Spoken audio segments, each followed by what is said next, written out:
शादीशुदा लोगों को एक बड़ी सीख देने वाली कहानी। पत्नी ने ना जाने क्या किया था कि पति ने उसे एक के बाद एक कई थप्पड़ जड़ दिए। हमेशा हर सिचुएशन शांति से हैंडल करने वाली पत्नी भी इस बार इतनी आसान हो उठी।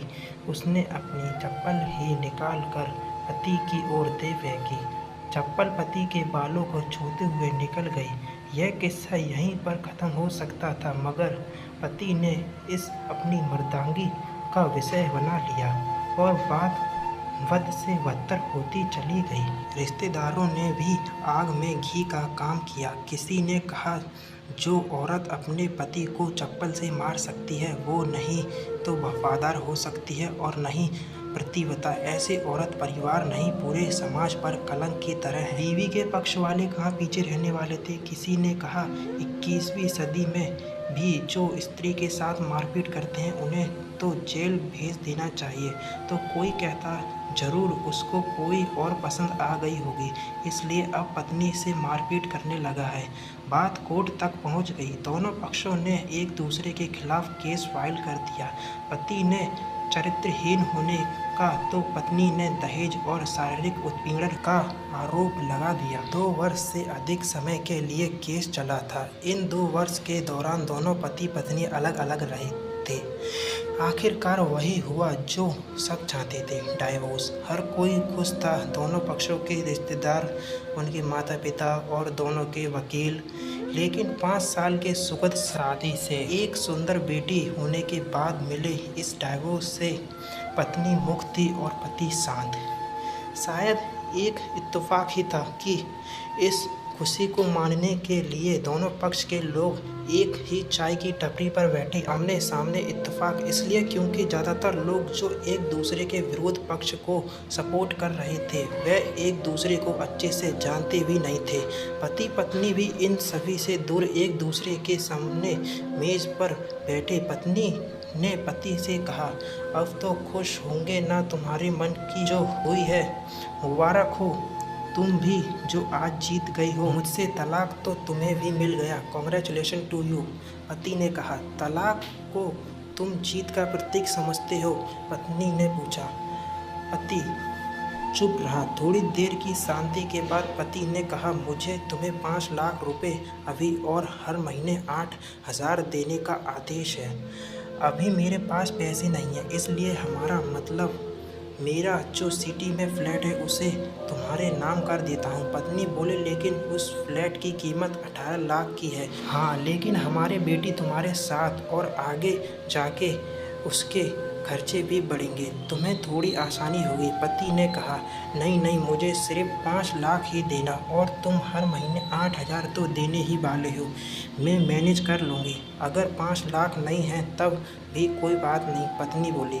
दोनों फिर से शांत हो गए। पति सोचने लगा कि कितनी भोली और समझदार है ये औरत, जो कुछ समय पहले तक मेरी पत्नी थी और अब अनजान। यह वही है जो कम से कम खर्चे में घर चलाती और पैसे बचाकर मेरे जन्मदिन और बर्थडे पर हमेशा मेरे लिए नए कपड़े खरीद लाती। कभी बीमार भी हो जाती तो पैसे बचाने के लिए मुझे मालूम न होने देती और घरेलू नुस्खे से अपना इलाज कर लेती। मगर घर में और कोई बीमार हो जाता तो तुरंत डॉक्टर के पास ले जाती। मेरी ही मत मारी गई थी। मैं भी अपनी छोटी मर्दांगी के चक्कर में इतनी बड़ी गलती कर बैठा। पत्नी के दिमाग में भी उथल पुथल चल रही थी। अभी भी वैसा का वैसा ही, पहले भी खुद से ज़्यादा हमारे बारे में सोचता था और अब भी वही कर रहा है। यह वही आदमी है जो मुझे एक्सीडेंट के बचाने के लिए खुद मोटरसाइकिल के आगे कूद पड़ा और अपनी उंगली तोड़वा बैठा। पता नहीं कौन सी मनहूस घड़ी में मैं झगड़ा कर बैठी। पति ने मौन तोड़ते हुए पूछा, अब तुम्हारे कमर का दर्द कैसा है? ज़्यादा तकलीफ तो नहीं होती? पत्नी हल्का सा मुस्कुराई और बोली, अभी भी होता है। वो तो होगा ही, तुम योगा या कसरत भी तो नहीं करती हो। पति ने कहा, तुम बताओ तुम्हारा अस्थमा कैसा है? अब क्या अब भी दौरे पड़ते हैं? पत्नी ने पूछा। हाँ पड़ते हैं, याद दिलाने के लिए जो तुम नहीं हो। अब पति बोला। पत्नी की आंखों से आंसू आ गए। बोली, तुम्हारे मेरे चरित्र पर सवाल नहीं उठाने चाहिए थे। हाँ, मैं जानता हूँ तुम बहुत अच्छी हो, मुझसे गलती हो गई, बहुत बड़ी गलती। मैं लोगों के बहकावे में आ गया था। पति बोला, यह डाइवोर्स के पेपर दिखाते हुए पत्नी ने कहा, फाड़ देते हैं। पति ने अपने पास रखे डाइवोर्स के पेपर फाड़ते हुए कहा। पत्नी ने भी अपने पास रखे पेपर फाड़ दिए। अभी तुमने भी मुझ पर दहेज का इल्ज़ाम लगाया था। वो बोला, गलत था और इस बात का मुझे भी पछतावा हुआ। पत्नी ने कहा। पति कुछ कहना चाह रहा था लेकिन हिचकिचा रहा था। पत्नी ने पूछा, कुछ कहना चाहते हो? वो बोला, क्या सब पहले जैसा नहीं हो सकता? क्या मतलब? पत्नी बोले, मतलब कि हम फिर से पहले की तरह पति पत्नी बनकर, सच्चे दोस्त बनकर नहीं रह सकते? वो पति बोला। सभी हैरान थे, वकील, रिश्तेदार और माँ बाप। पत्नी और पति दोनों एक दूसरे के हाथ में हाथ पकड़ के अपने घर की तरफ चले गए।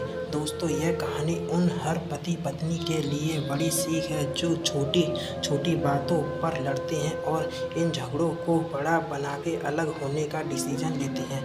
प्यार और झगड़ा तो एक सिक्के के दो पहलू की तरह हैं, दोनों को स्वीकार करना होगा, तभी ये पवित्र रिश्ता उसकी मंजिल तक पहुंच पाएगा।